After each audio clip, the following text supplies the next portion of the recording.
Turned into a truck run by drivers too lazy to take a safer alternative route.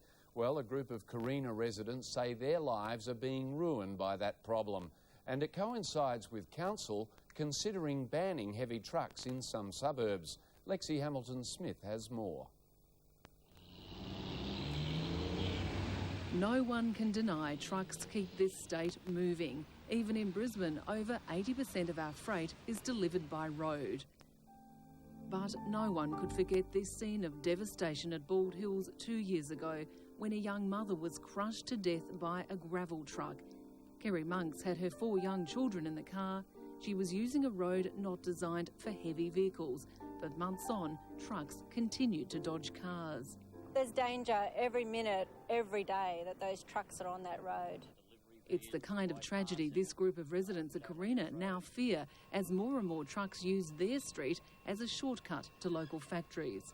They are completely irresponsible and lazy. Yeah, they're unsafe, they're blown. The locals claim heavy vehicles have pulled down power lines. Their drivers even run over pets. I was very upsetting, like coming out and seeing my dog that I've had for years dead, and they didn't even stop to say, oh, sorry. One Furston Road resident counted over 160 vans and trucks in just one night. Well, if you're here at 11 o'clock at night right through till 7 o'clock in the morning, it's a continuous shuttle. The increase in traffic, they claim, is also affecting their quality of life. I don't sleep, see. The residents have called on the red tape busters to try and solve the issue, to try and force the truckies to use a safer main road route.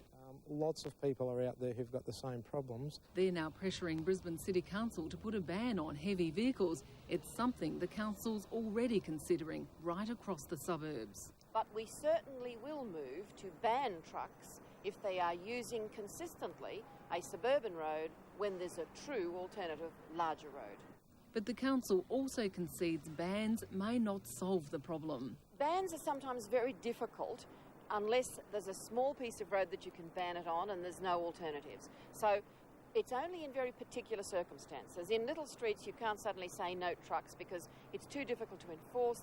The proposed bans have raised the ire of the Truckies Union, the TWU. If there's no trucks, there's going to be no deliveries. Union boss Huey Williams has accused the council of a lack of consultation. We don't hear from them at all, and that's very disappointing because trucks, he says, are a necessary evil, something residents should learn to live with. And I think there are a lot of people that are out there in amongst the residents that are creating monsters that don't even exist. But there is one thing the council and union do agree on, and that's the axing of the hefty toll on the Gateway Bridge. It would encourage our people to use them. But there's little likelihood of that happening. The government says ditching the toll will cost taxpayers a whopping $750 million.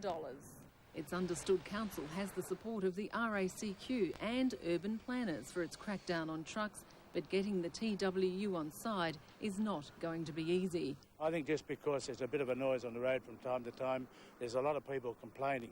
But they'll complain a lot more if there's no trucks delivering into their shopping centres. It's noise these residents say they just shouldn't have to live with. They'll keep on fighting to restore the peace. I'd say slow down and use a different route. Getting